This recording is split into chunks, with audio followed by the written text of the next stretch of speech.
My name is Eli Paul.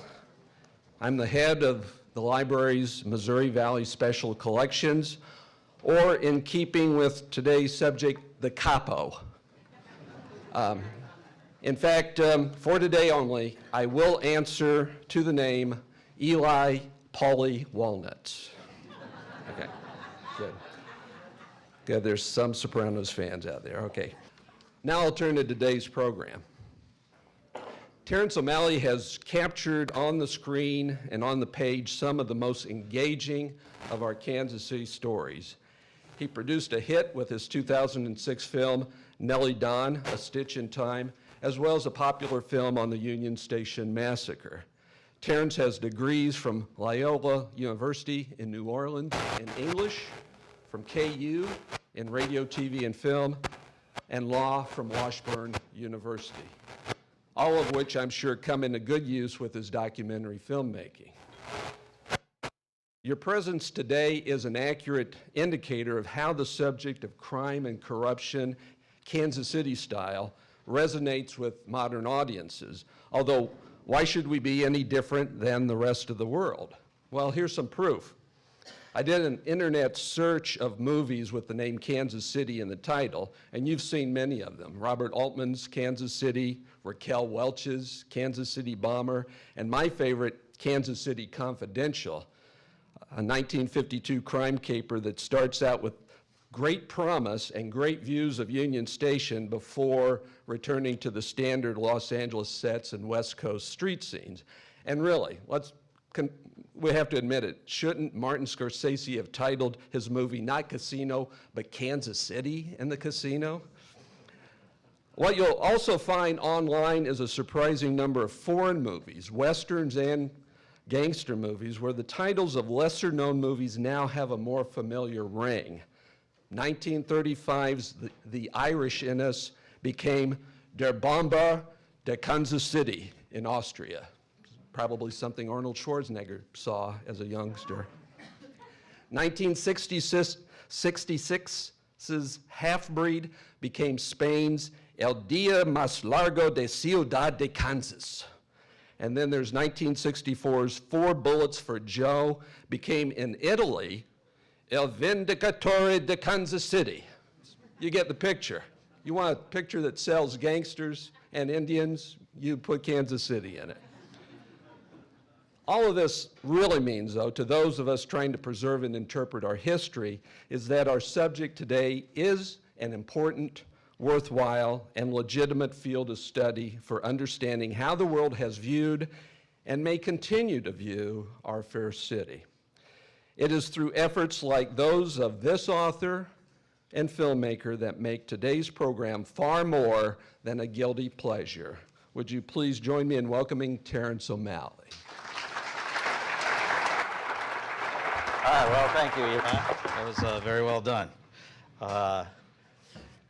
Thank you all for being here. I tell people all the time, and I think we're switching to a lavalier microphone now, right? Okay, can you hear me okay?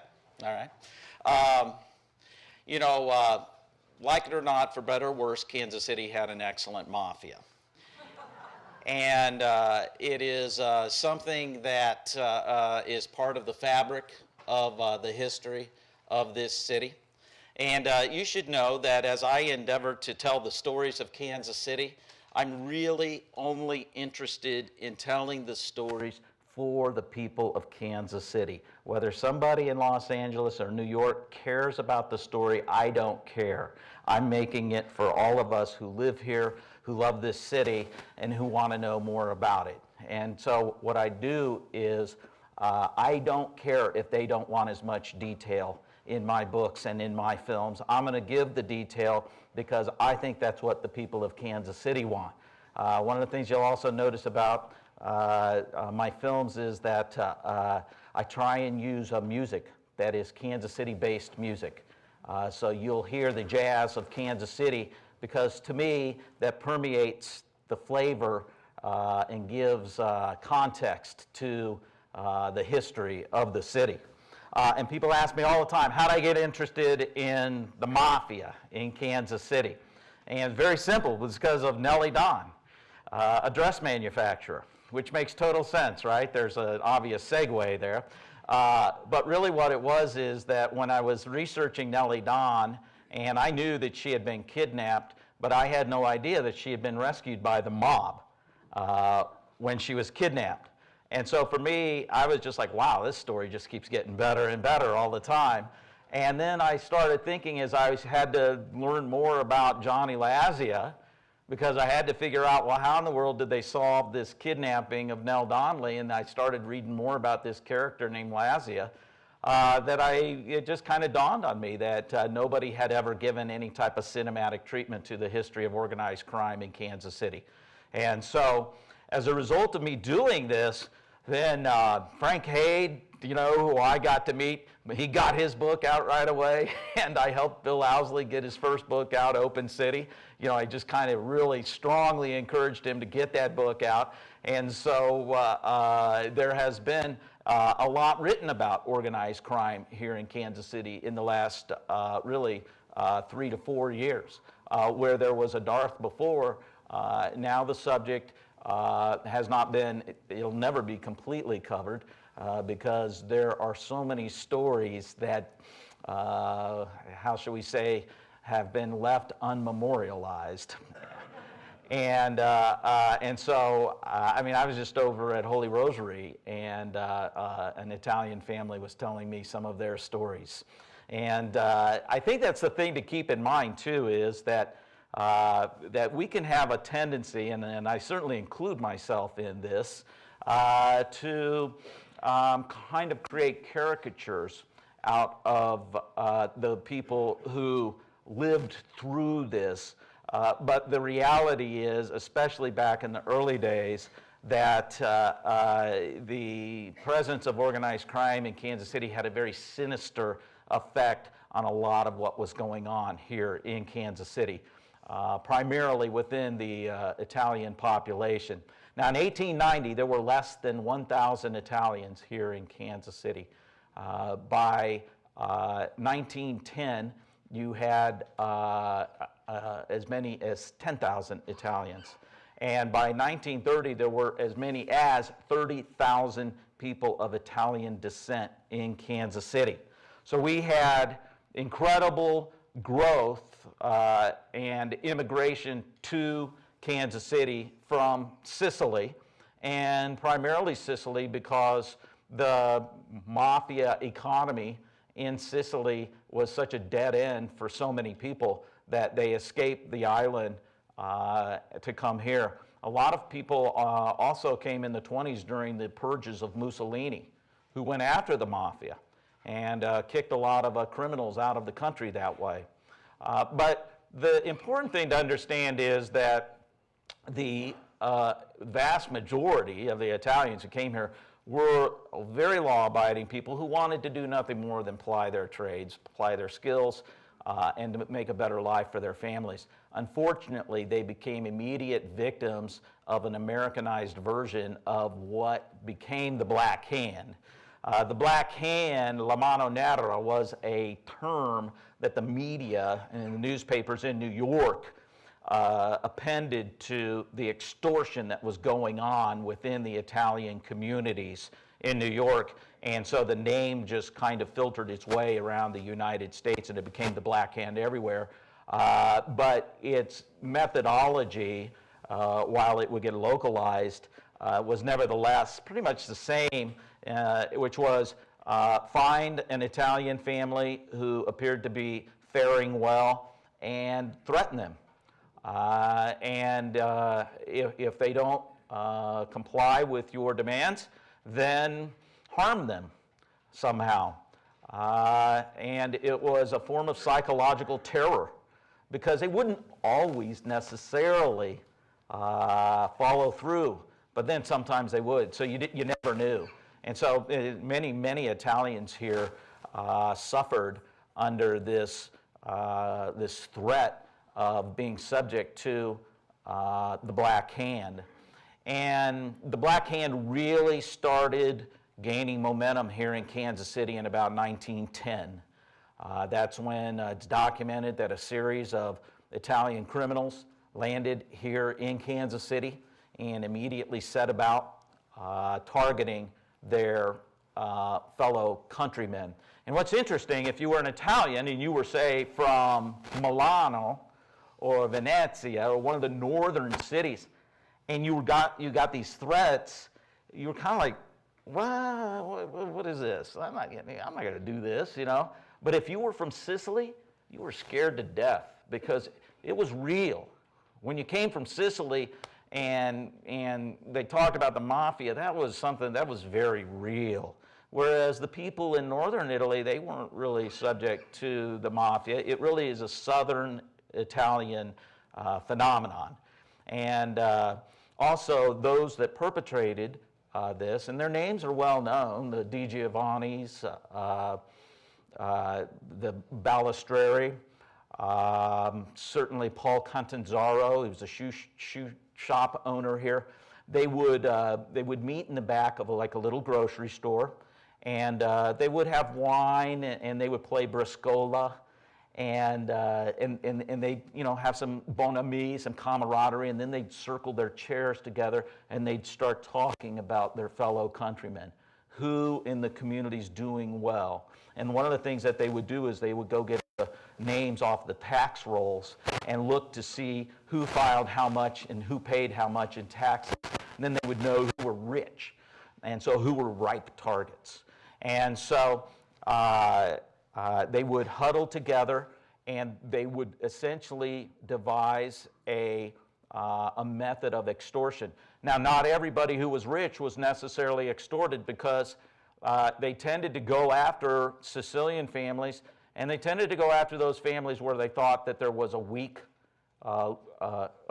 leader of the family, somebody who would capitulate, or if the spouse had so much influence that she would capitulate so that her children wouldn't get injured. And then the threats would begin. They would essentially, frequently they would be oral. There would be an oral communication that would occur, but then there would be a written demand, and then there would be a follow-up written demand. And then if the victims didn't comply, then there would be a period where nothing happened, because as the saying goes, revenge is a dish best served cold. And that is the mentality of the Black Hand. They would let time go by, and then boom, there'd be a sudden explosion of violence. So there were quite a few people killed in Little Italy from about 1910 to 1920. Easily 40 murders are documented within Little Italy. A lot of those are grudges that were held over from Sicily, and when they got over here, they just continued to, have this grudge toward each other that they brought with them. And then the other thing is that they had to adopt the Black Hand method of criminality to their local circumstances, their American circumstances.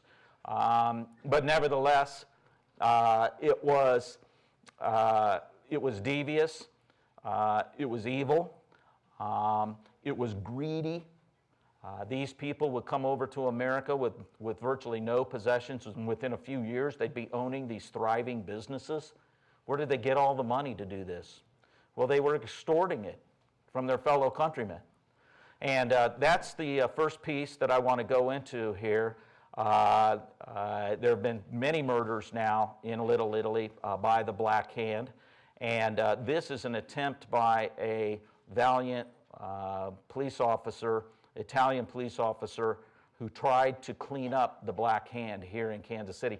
Before we do this clip, I might say that it might do well, if we can turn down the lights a little bit, just so that, the screen doesn't get washed out.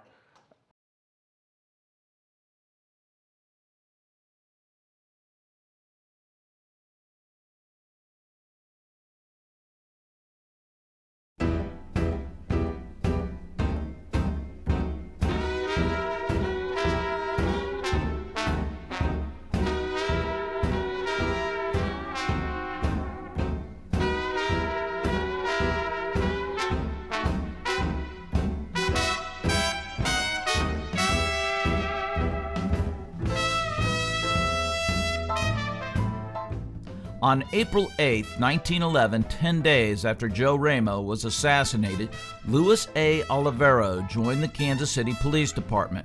Olivero was born in Pastina, Italy.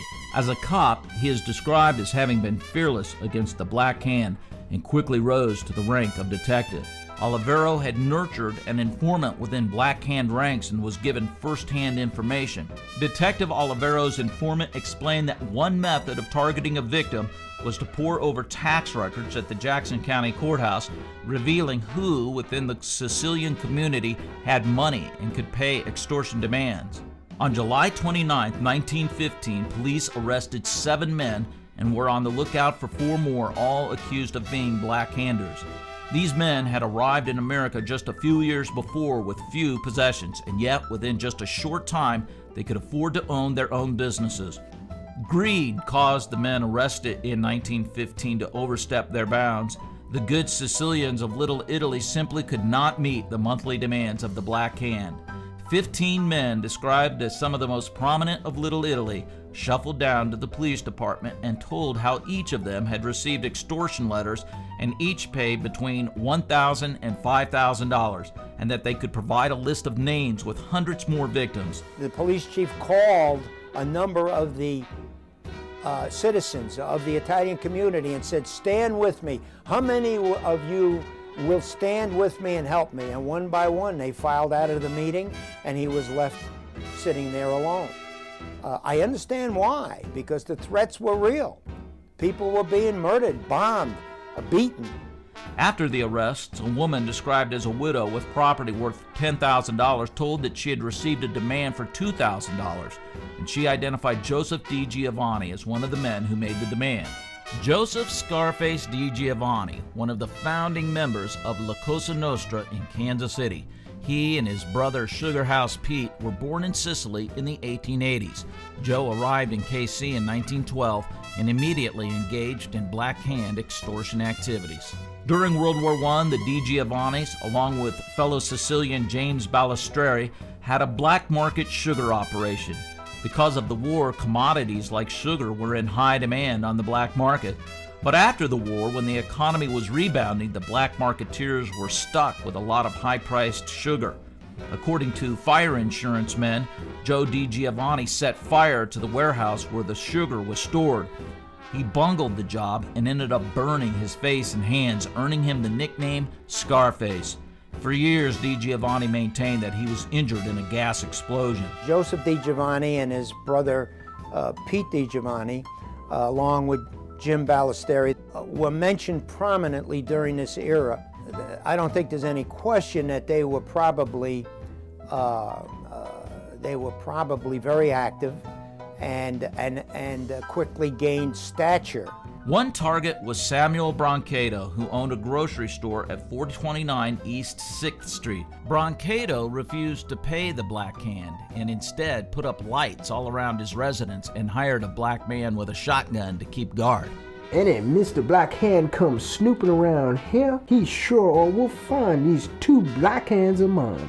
When my aunt was born, they sent a letter to my grandmother. And in this letter, it was signed with a big black hand, and they demanded money. My grandmother really became hysterical because they'd never had any trouble with the Mafia. She and my grandfather decided that they would go and ask the head of the Mafia, Mr. and Mrs. Ballesteri, to be her godparents. So there wasn't any more problems, there wasn't any more letters that came or anything.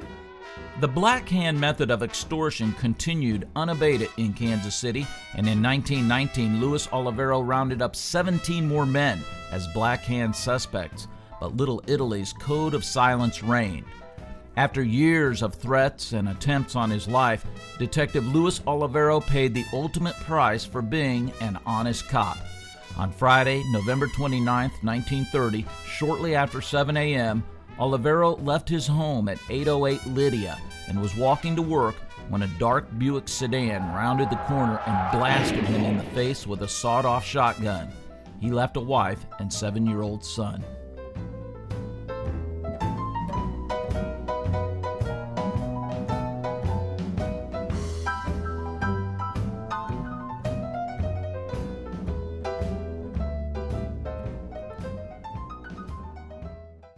I tried to be as sensitive as I could to, you know, the families of the victims and the families of the perpetrators who have to live with the various stigma of what happened, you know, years before and how their families were affected by it. And one thing I should tell you is that I released the film Black Hand, Strawman on in March of 2009. On the same day, it was the anniversary of when The Godfather was released here in Kansas City. Now, the reason why I did that is because the film itself starts with a clip that shows that the Italian community here in Kansas City bought out the Empire Theater, all the seats, and then refused to go see the film. And so a national audience was privy to Kansas City's debut of The Godfather with nobody sitting in the audience. You know, arguably the, you know, biggest film to come out, certainly in that decade. But after I released Black Hand, Strawman, I was busily writing the book, and I just really hit a wall. And so it took me another 2.5 years to get the book out. But what I want to tell you about the book is that a lot of the images that you see going on here in the film, there's a lot of detail in those images. There's a lot of history that you can extract from reading the body of the articles and reading the captions from the photographs and all that sort of stuff. And I think that's one of the benefits. The book and the film are meant to complement each other. And so the beauty of the film is you can actually see and hear mobsters. And of course, the beauty of the book is you can take some of these exhibits, these artifacts, and photos and whatnot, and really study them and read down and drill down on the history. So that certainly is something that, you know, when people saw the film, was like, well, goodness, I'm just volumed by all the information. I love it, but there's so much information. Well, now you can slow down a little bit if you have the book and soak it all in that way. What happened was when the great social experiment of Prohibition kicks in, the people are still perpetrating Black Hand crimes against each other in Little Italy, but it no longer has the same cachet because, frankly, there's a lot more money to be made peddling booze. And so slowly but surely, those who were Black Hand criminals became booze suppliers. And Kansas City was both active in the manufacture of booze, and then it was very active in the distribution of booze. And basically, you know, Kansas City was a distribution hub for a 4-state area. And the Italians made wine at home anyway, so that was no big deal to them. So it was really a matter of manufacturing spirits and manufacturing beer that they were essentially behind. But they were behind it, but in a sense, they were complicit with the rest of society, just like it was around the United States. It was a failed experiment. People wanted to enjoy and imbibe their alcohol, and so it wasn't very difficult to find a market for your booze. One of the things that happened was right before Prohibition, Tom Pendergast, who had the TJ Pendergast Wholesale Liquor Company, he actually sued the United States government based on the unconstitutionality of the act itself, the Volstead Act, and lost. And Tom immediately shuttered his warehouse. He did not, it's not documented anywhere that Tom Pendergast engaged directly in the distribution of alcohol. It's pretty clear that Tom Pendergast benefited financially from the distribution of alcohol because he joined forces with organized crime in Kansas City during his period of his reign. And incidentally, people do ask me, you know, well, what am I working on now? I am working on a film that I hope will be released in September, October. It's called Tom and Harry, the Boss and the President, and it's about the relationship between Tom Pendergast and Harry Truman. And I really, what I hope for that film is it'll be the definitive film about the Pendergast machine. because frequently the national media, the way they treat Pendergast is that he was a political boss. Harry Truman came up under him, and Pendergast caused some problems for Truman, but Truman was able to keep his head above water and, of course, became president of the United States. But the story of the Pendergast machine is much more fascinating than that. And I don't really think that you can understand Harry Truman if you don't understand the Pendergast machine. So that's the next project that I hope to release later on this year. But what happens is that those Italians, and let me back up just a little bit, by the 1920s, the Italians and the Irish in Kansas City had joined political forces. And the reason being was around the turn of the century, there was a very strong anti-papist Republican sentiment where the Republicans did not trust the Catholic faith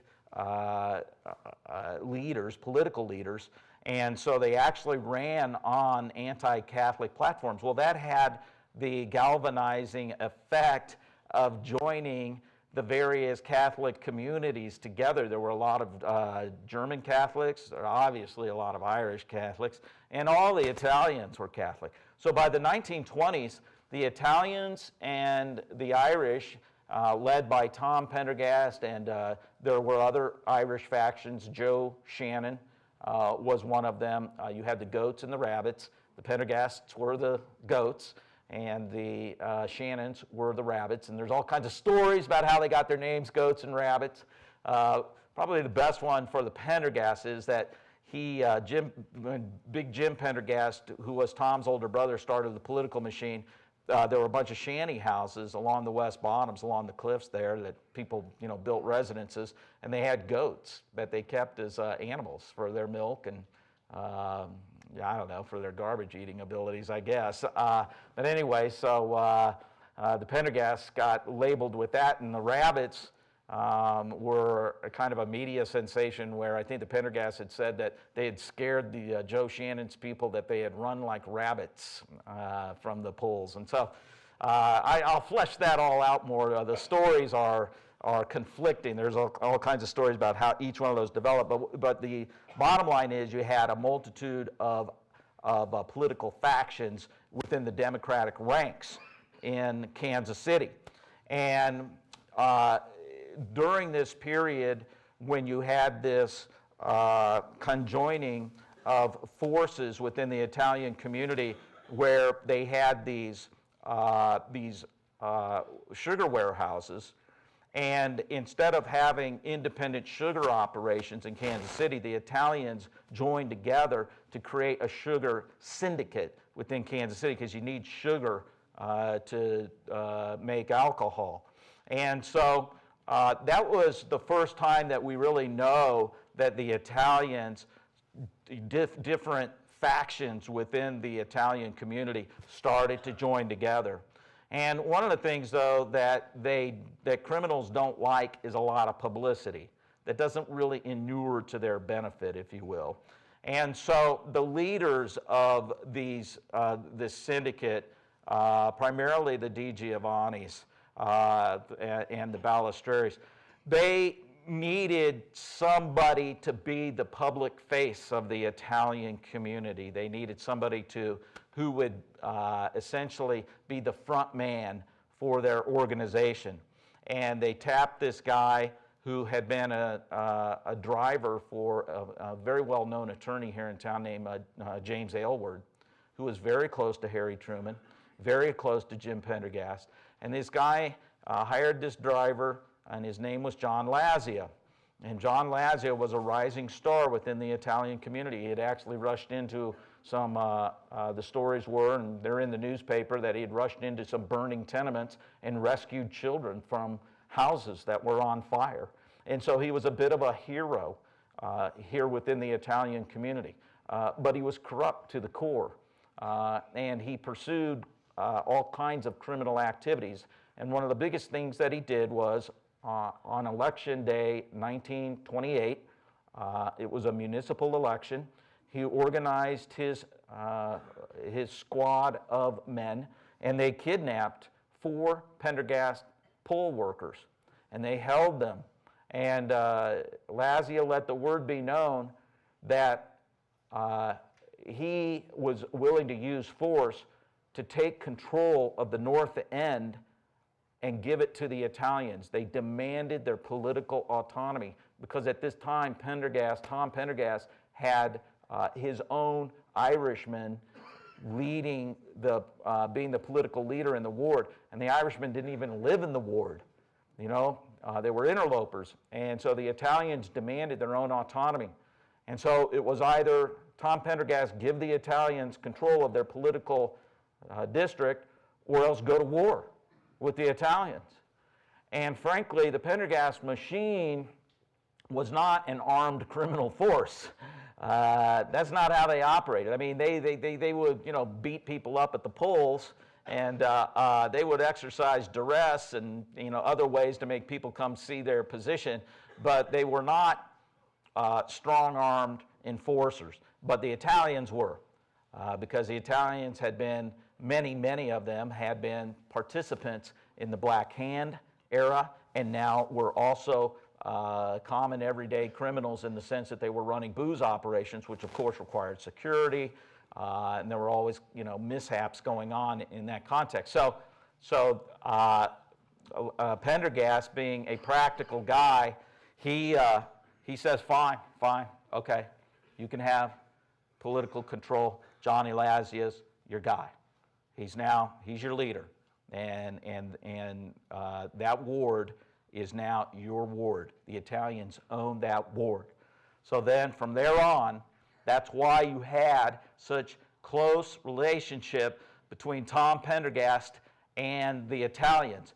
And what the Italians did was they continued to consolidate and they continued to grow their illegal activities, so much so that Tom Pendergast, he got a cut of the sin businesses that the Italians sponsored, and then secondly, he could use them as an enforcement mechanism when he needed to. But the problem with that approach was that the more Pendergast got into bed with the Italians, the more control the Italians were able to have over Pendergast. And so Tom actually started to slip and lose his power a little bit because of the infiltration that the Mafia was starting to make into the Pendergast machine. It's a complicated story. It's a fascinating story. There's a lot of luck that plays into it for Tom Pendergast. But focusing back on the criminal piece of it, at this point in time, the Italians are starting to exploit crime in a lot of different ways. They're now going beyond their own community. They're manufacturing and distributing alcohol. They're also starting the importation of narcotics into Kansas City. And they are essentially running the late night bars, and they're overseeing or allowing to happen prostitution and gambling, and then bars, none of which are supposed to be legal during the 1920s, but all of which were flourishing here in Kansas City, and with impunity. And the cops were specifically paid very poorly so that they would take bribes from criminals and look the other way. It was about a 13-year period from about 1926 to 1939 when Tom Pendergast just owned this town, and he wasn't himself a person who hung out at bars and saloons and frequented prostitutes, but he facilitated it by allowing it to happen. He had an administration at City Hall, and he had a police department that he controlled, and he just basically told them to look the other way, focus on the big picture, don't worry about that petty stuff, we'll let the Italians manage that. And they actually relied on the Mafia to be kind of a quasi-police force for them. And it's very well documented that Johnny Lazio and his crew helped solve the kidnappings of Nellie Don and solve the kidnapping of Mary McElroy, who was the city manager's daughter. And so Lazio starts to come to the fore. Well, if you're going to be Johnny Lazio, you got to have a good gang. And so what I want to do now is take a clip from the film and show you those people who Johnny Lazio surrounded himself with so as to make him the reigning mobster here in Kansas City in the 1930s.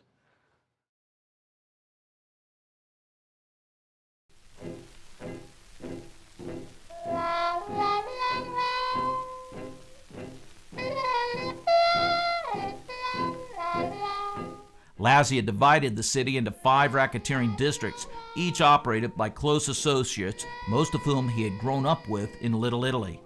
There was Anthony Gizzo, an ex-convict who, starting in 1924, served 2 years in a federal penitentiary for possession of a large quantity of heroin, opium, and cocaine. When arrested, he offered federal officers $10,000 to let him go. The Kefauver Committee identified Gizzo as being one of the 5 Iron Men of Kansas City, those 5 men who were running the Mafia in 1950. His driver in 1950 was a young man named Nick Savella. Another important Lazio associate was Gaetano Lococo, also identified by the Kefauver Committee as one of the 5 Iron Men of KC.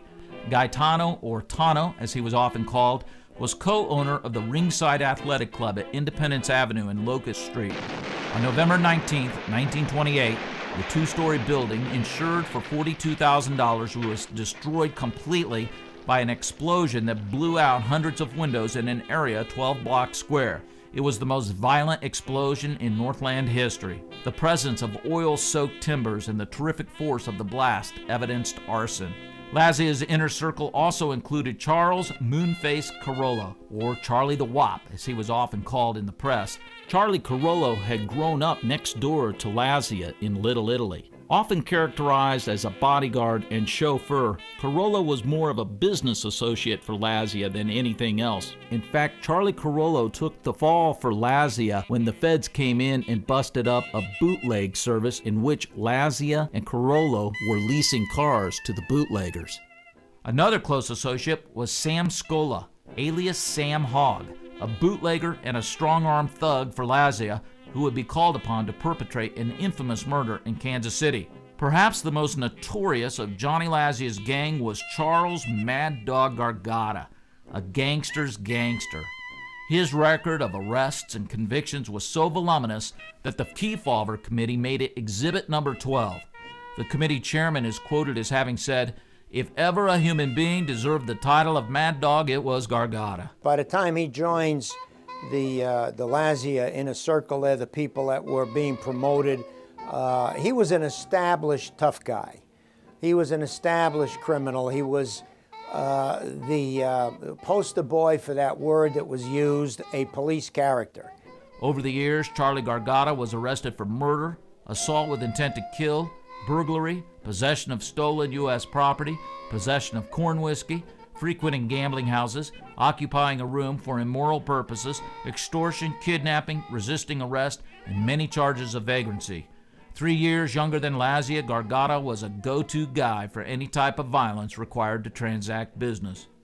His younger brother by 4 years, Gus Skinny Gargata, was also in the rackets, a gambler and bootlegger. Gus Gargata owned the notorious Chesterfield Club, located at 320 East 9th Street, 1 block from the federal courthouse downtown, where the businessman's lunch featured soup striptease. The Chesterfield Club, you know, the waitresses wore nothing but cellophane aprons, see-through cellophane aprons and shoes. That's all they wore. They would shave their pubic hair in shapes of the pips of suits of cards. They'd pick up their tips without using their hands.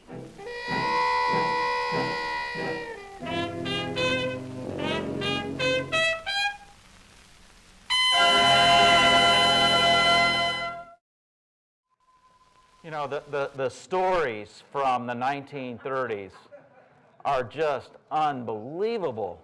The level of decadence that existed in the city.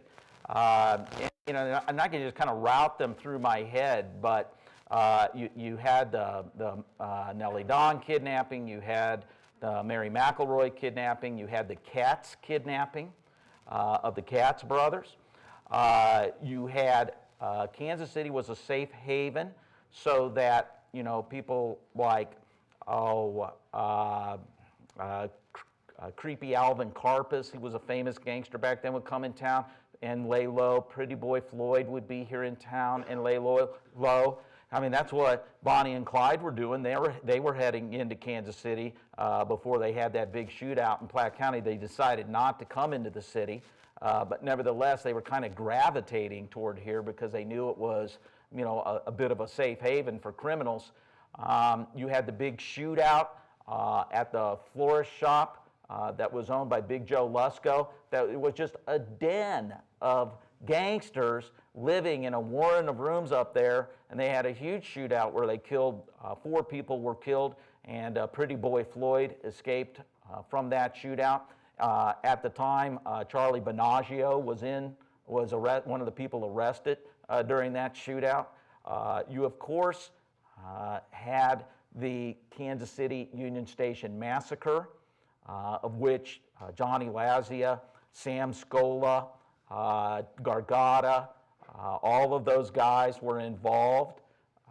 Then you had the big shootout on Armour Boulevard where Sam Scola, Charlie Gargata, Gaetano Lococo, they killed an operative of Big Joe Lusko's, Anthony Ferris, who literally in front of his child and his mother-in-law and his wife, he got out of the car and those 2 guys went over and pumped 8 bullets, 45 bullets straight into him on the Parkway. And then Tom Bash, the sheriff of Jackson County, who happens to be coming home with his wife and a deputy, and they're carrying the proceeds from an ice cream social. They see what's going on. Next thing you know, Tom Bash kills Sam Scola, and he kills another guy in the car, Gus Fassone was his name. And then he's about to kill Charlie Gargata when Gargata throws up his hands and says, "Don't shoot, don't shoot, please don't shoot." Now, there have been embellishments to where they say that Gargata said, "Don't shoot, I'm a friend of Johnny Lazio, don't shoot." And Bash almost killed him and didn't. And then it was a travesty of prosecution. It couldn't have been more bungled and handled more ridiculously. It took 6 years to prosecute Gargata, and he only got an attempted assault on Sheriff Bash. He got some very reduced sentence, got sentenced to prison. When he got out of prison, he was pardoned and got all of his civil rights back. Now, you know, how do they get this stuff done? How do they have this type of influence to where they can make these things happen? That is in August of 1933. There's an indictment that then comes out against Johnny Lazio in 1933. They're investigating Johnny Lazio, and he sends 2 thugs over to the Buckingham Hotel where one of the IRS agents lived and beat this man to within an inch of his life. The IRS agent who was investigating the Lazio taxes. And that man, his name was Agent Harry Beach, he died 4 years later. And he died because of the severe beating at the hands that he had of Johnny Lazio. Johnny Lazio was prosecuted in February 1934 and was convicted, not of felonies, but convicted of 2 misdemeanors and got sentenced to a full year down in the Ozark County jailhouse. Why there, I have no idea, but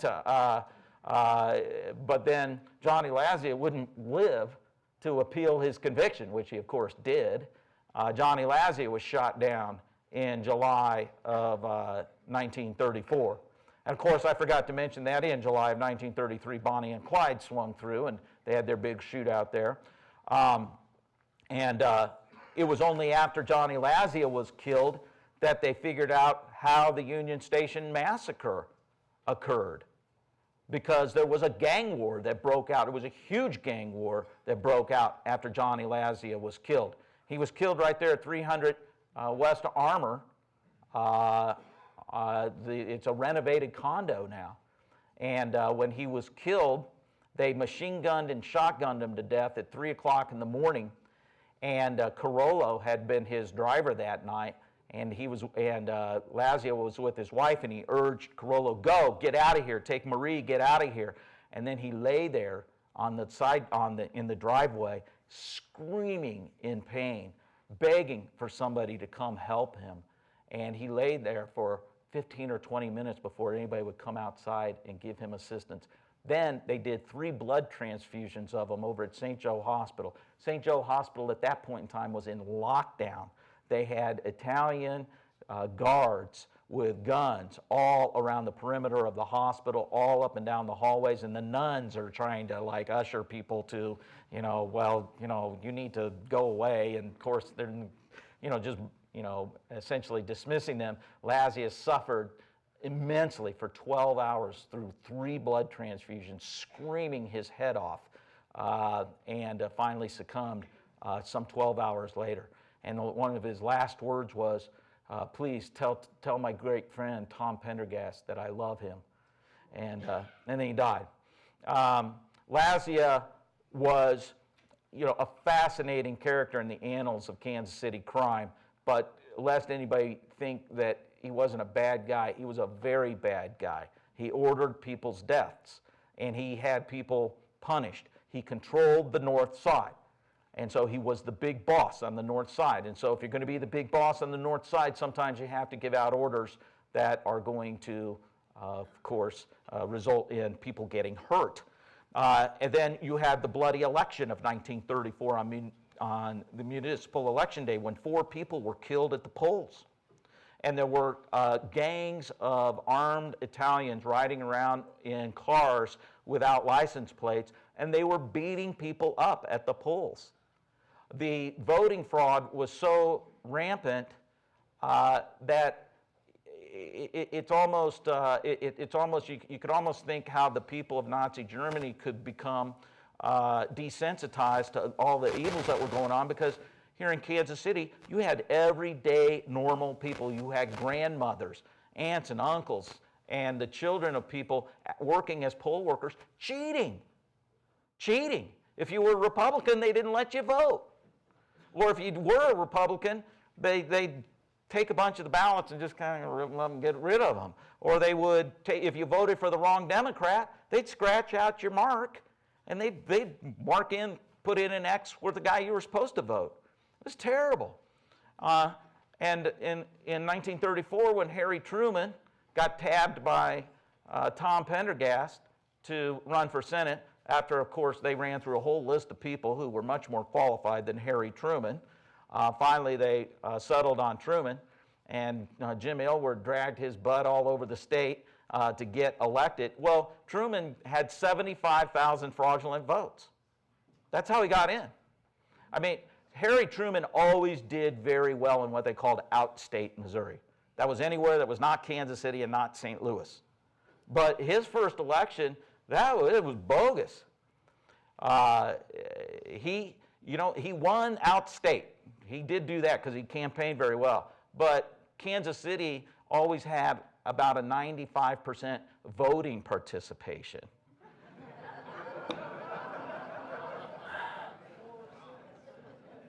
Spooks, pads, sleepers, cemetery commuters. They were prolific at fraudulent votes. In 1936, and this is what I mean, this story is so rich, you cannot do justice to it in a book and a film. In 1936, the largest vote prosecution ever in the history of the United States was here in Kansas City. They indicted 279 people for vote fraud. You know how many they convicted? 259. There's never been a prosecution like that anywhere else in the United States, like in Kansas City. And why are they doing it? Why are they perpetrating all of this fraud? Why are they depriving other citizens from exercising their voting rights? It's all to curry favor with the machine. because the machine controls all the patronage in Kansas City. And Kansas City, unlike many other locations in the United States, is booming. We're building like crazy. We're paving like crazy. We paved something like 240 miles of roads between 1928 and 1936. We built a new city hall. We built Jackson County Courthouse. We built a new police department. We built the municipal auditorium. We built the Nelson Art Gallery. And of course, we paved over that sludge of a creek, Brush Creek. Why? Because the Pendergast motto was, if a machine can do the work of men, use 12 men.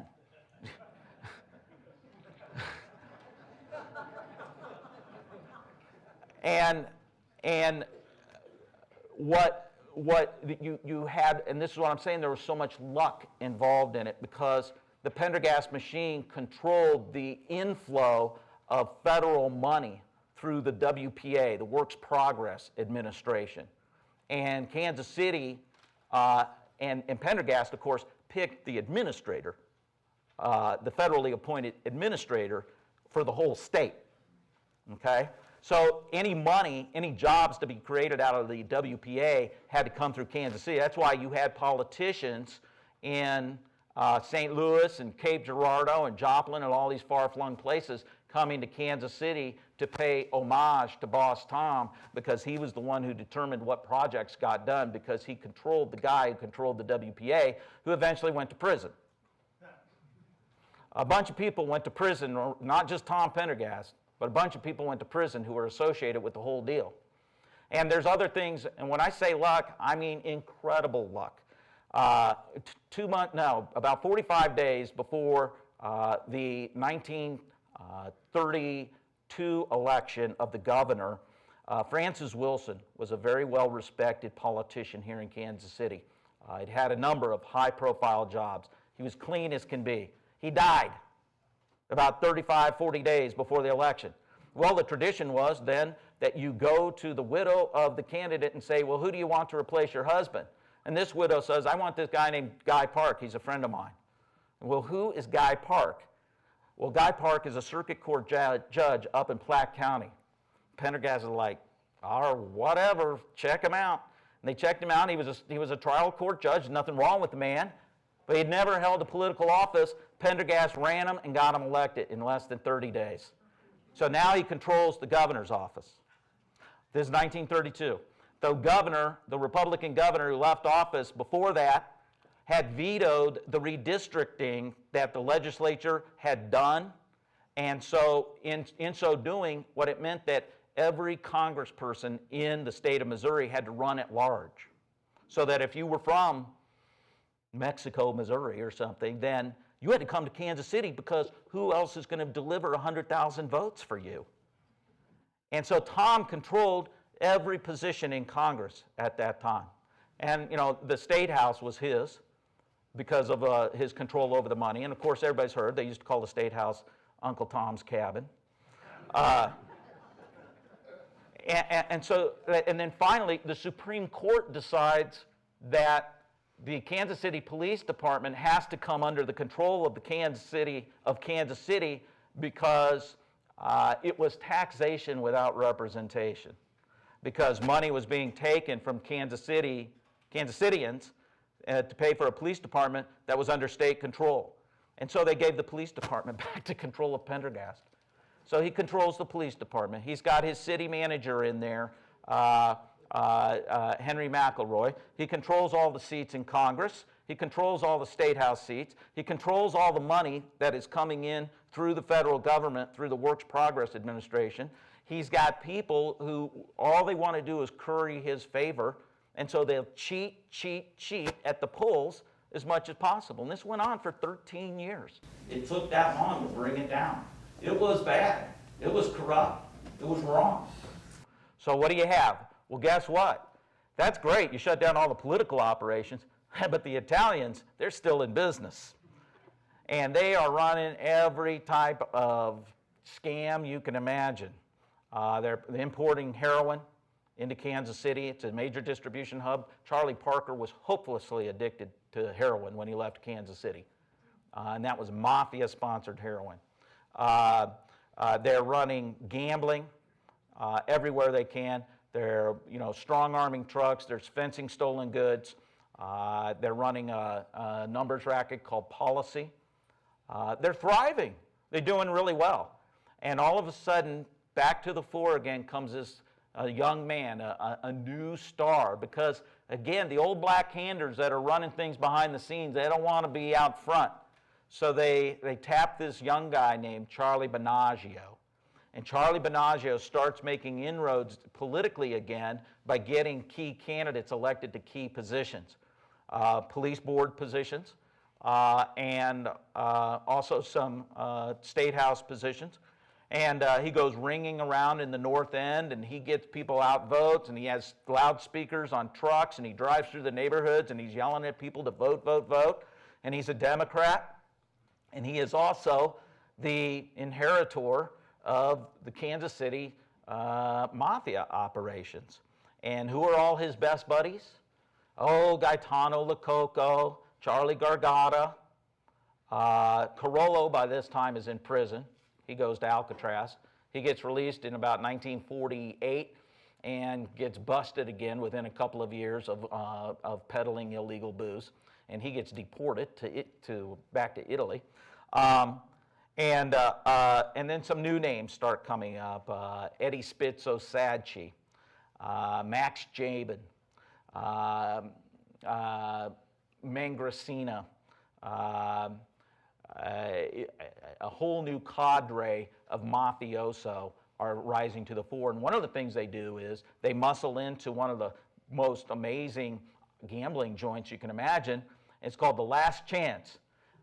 And if you go down, you know where WDAF TV is? That's 31st Street right there. If you head there, if you head west, head down to Southwest Boulevard, there's a Quick Trip there now, right? And you know this is true because Quick Trip, they shut down for about 6 months because they moved their store from Kansas to Missouri just so they wouldn't have to pay the taxes. They knocked down their old store, Quick Trip did, and rebuilt it right next to itself in Missouri. Well, that's where the mob had this place figured out. They had a diagonal line drawn across the floor of this saloon. And so that if they were gambling in Kansas and the Kansas cops were coming to do a bust, they just would move everything over to the Missouri side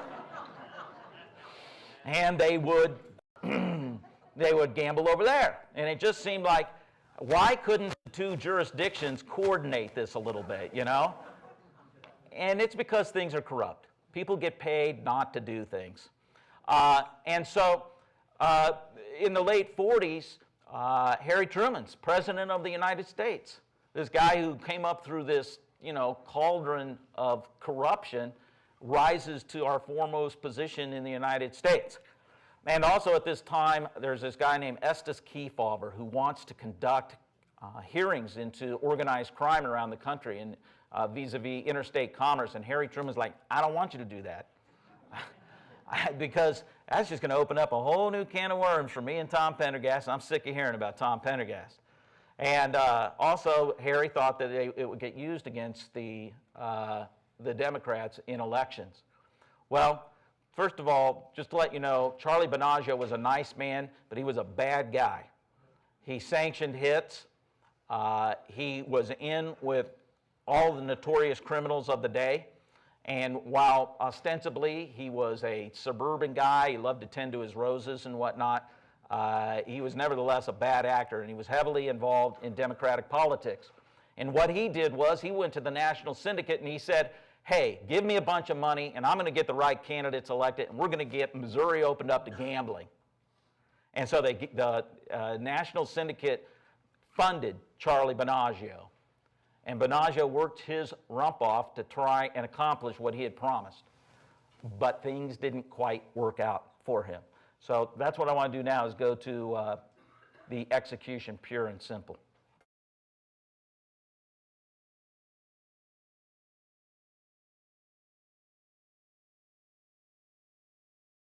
On the afternoon of April 5th, 1950, Charlie Banaggio worked out in his yard. He then cleaned up, had dinner, and was picked up by his driver, Nick Penna. They headed down to the Last Chance bar, which Banaggio now partially owned, and met up with Charlie Gargata. The two men had a whispered conversation. Then Gargata asked Homer Cooper, a gambler from Council Bluffs, Iowa, if he could borrow Cooper's 1949 yellow convertible coupe. Cooper agreed. Binaggio told his driver, Nick Penna, "No need to come, Nick. We'll be back in 15 or 20 minutes."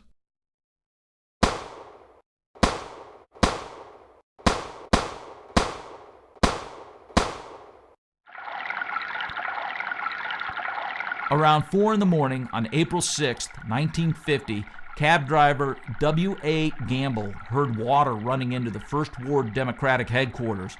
The blinds were closed, and so he called police to report what he presumed was a busted water line dripping into the building. Police then came upon one of the country's most rippling hits in mob history. On Truman Boulevard, underneath a huge photo of Harry Truman in Democratic headquarters, lay 49-year-old Charlie Gargata with 4 .32 caliber gunshot wounds to the head, 3 of them point blank into his left eye. About 25 feet away lay 41-year-old Charlie Binaggio, caught completely unaware of the danger he was in. The gunpowders were so thick that the shooter probably pressed the gun against Binaggio's head and shot him 4 times, neatly spaced, with one directly into his left eye. He was with people that he knew and trusted. This was done by people known to these two people and were local executioners. Neither Binaggio or Gargata were armed. There was no evidence of struggle nor evidence of robbery. Binaggio's cigarette holder lay on the floor, and a cigarette butt was found in his chair, indicating he was relaxed when shot.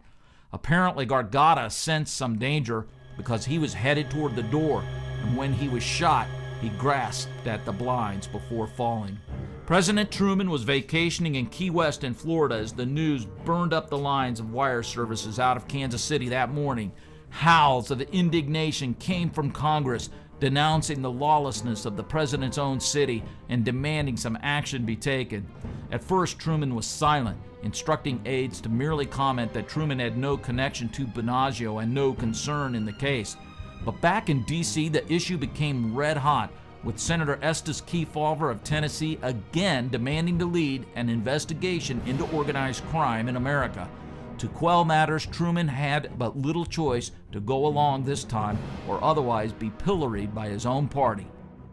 The Binaggio send-off was reminiscent of Lazio's huge funeral, with more than 1,000 people in procession outside Holy Rosary Church at 5th and Holmes. But unlike the gang retribution following Lazio's death 16 years earlier, the aftermath of the Binaggio-Gargata slayings was tellingly peaceful. No revenge by the mob against anybody. Some word came down from higher-ups in the National Syndicate. This was time. The time had come. It was an enormous event. It had widespread publicity all over the United States, generated more heat in Kansas City, brought the Kefauver Committee here. Not the least bit coward, the Kefauver Committee investigators created Exhibit Number 9, the Wheel of Mafia, putting the now-deceased Charles Binaggio at the center of operations. Anthony Gizzo was in charge of gambling, Charlie Gargata and Gaetano Lococo in charge of strong-arm and terror, with Johnny Mangracina, or Johnny Mag, and Max Jabin working for them. The Mafia Wheel pegged many well-known Kansas City businesses as venues for Mafia bookmaking, wire service control, dice games, the policy rackets, nightclubs, liquor, and other businesses. The Kefauver investigators also created Exhibit Number 10, the Mafia baseball field, identifying all alleged members, listing many unsolved murders, and pinpointing companies involved in a dice, bookmaking, liquor control, and bootlegging operation. During hearings, Kansas City's gangsters gave a bravo performance in evasion and obfuscation. Joe D. Giovanni was most uneloquent, advising the committee he could neither read nor write.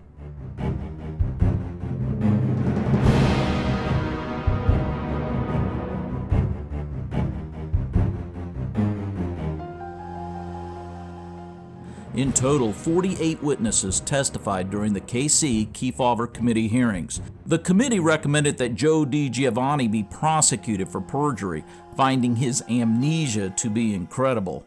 But Giovanni never was prosecuted, and while the Kefauver hearings exposed Kansas City's underworld and perhaps embarrassed its members, there was no wholesale cleanup afterwards. Many gambling activities temporarily ceased and spot murders declined a bit. During this period following Binaggio's death in April 1950, Anthony Gizzo was generally considered the boss of Kansas City's Mafia, but his reign did not last long. On April 1st, 1953, Gizzo was in Dallas to visit his son Robert, who was incarcerated on narcotics robbery charges. Gizzo suffered a coronary occlusion and died in a hospital, leaving a gap in leadership and setting the stage for the man whose criminal control would go unchallenged for the next 25 years.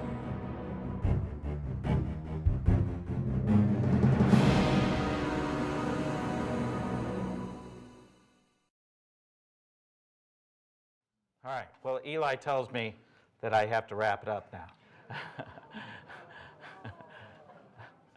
I made him an offer he couldn't. And I ain't refusing it. Obviously, there's a lot more to this story. And Nick Savella kind of begins the most interesting part.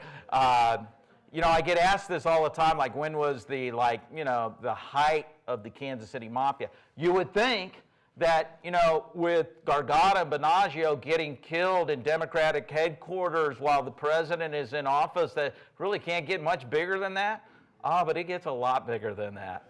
And one of the things they said about Nick Savella, whether this is true or not, you can dispute it, but Kansas City had a big federal prosecution for drugs in 1943. After that, Kansas City was never a major mafia hub for narcotics distribution. And one of the reasons that they say is because they think that Nick Savella witnessed the pernicious effect that drugs have on and had on Robert Gizzo, Gizzo's son, to where Nick Savella said, there's enough ways to make money. We don't have to do it that way by polluting our own people.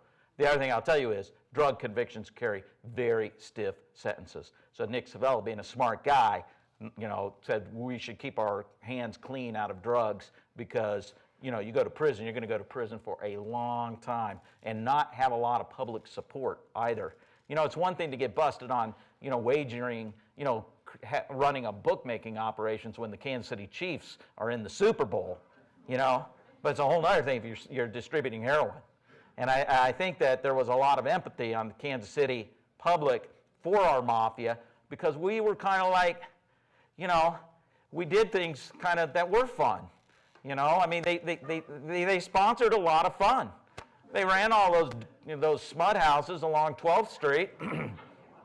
They made tons of money off them, so people must have been going to them.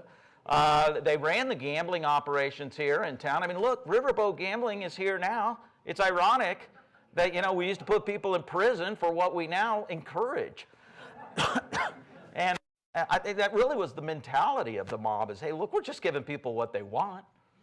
But the apogee, the apex was when they were able to infiltrate into the running of the casinos in Las Vegas. How did they do it?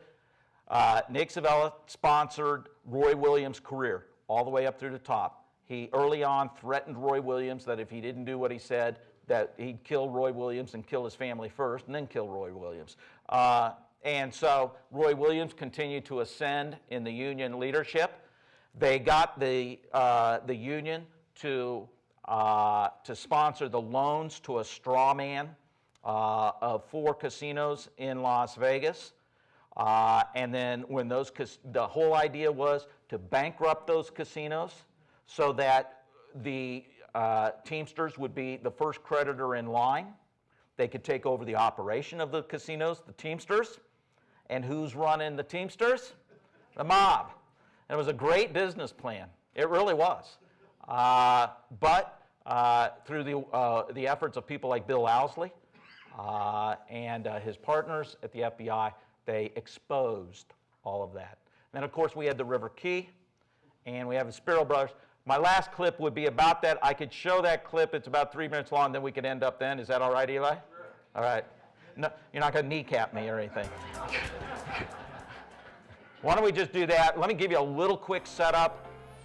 A lot of heck. Let's just let it roll. And then you can ask me questions.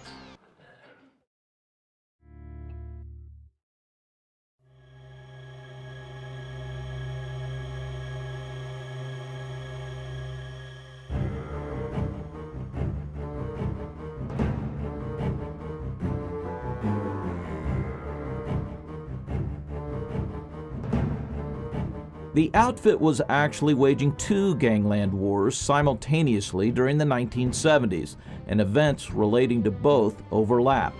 The North End Spiro family, comprised of 4 brothers said to be a fearsome bunch, not afraid of anyone, were making unacceptable inroads into outfit territory. Specifically, the eldest brother, Nick Spiro, was gaining influence over Teamsters Union Local 41, the province of Nick Savella. On April 12, 1973, authorities found Nick Spiro dead in the trunk of his 1968 Cadillac.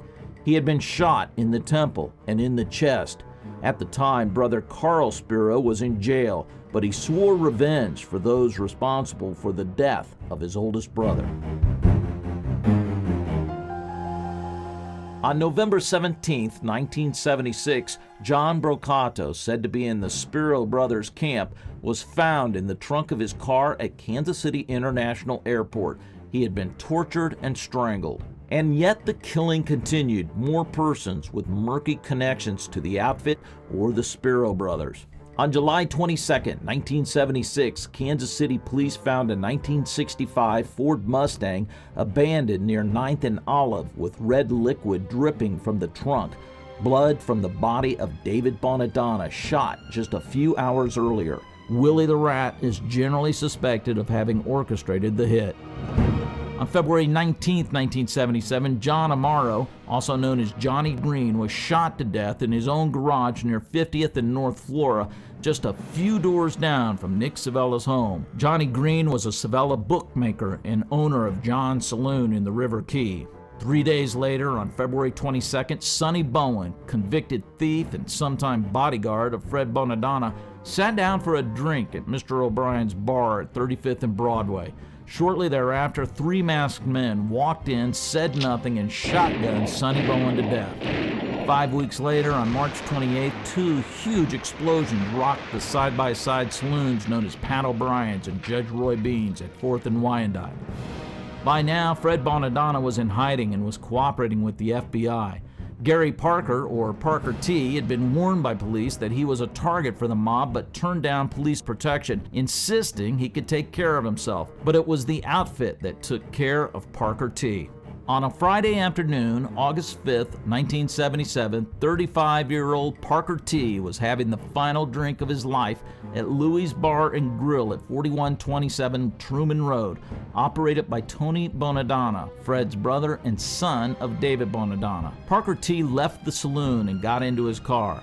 Somewhere nearby, a killer activated a remote control device, detonating a powerful bomb beneath Parker's car, blowing pieces of his body hither and yon. And yet the killing continued, with the Bonadonna-Spiro faction clearly out of its league and going to war against the Savellas and Camasanos. The Coup De Gras went down on May 16, 1978, when the 3 remaining Spiro brothers were felled by a hail of gunfire. Around 10 p.m., 3 masked men burst into the tavern, picked out their targets, and opened fire. Michael Spiro, a local Teamster official, was killed. Joseph was shot in the arm, and brother Carl was paralyzed from the waist down when he was shot in the back as he fled into the street. As the shootings and bombings abated, so did any hope of a lively and successful River Key. One by one, businesses closed. Those that survived had been there before the key was developed, and of course the city market remained, produce sellers, wholesalers, and established restaurants. Based on the testimony of Fred Bonadonna, both Willie the Rat and Joe Camasano were convicted for extortion for using force to get their way in the River Key. Joe died before serving time. Willie went to prison for 5 years. In early August 1977, after numerous appeals and delays, Nick Savella went to prison on his bookmaking conviction stemming from the Chiefs-Vikings Super Bowl game. Nick Savella returned to Kansas City in June 1978. He had won an early medical discharge from prison because he had intestinal cancer. By early 1980, Nick Savella was back in prison for bribing a prison official in order to win preferential treatment for Tony Ripe Savella, Cork's son, and Nick's nephew. Tony Ripe had been convicted on the same gambling charge that had sent Nick to jail in 1977.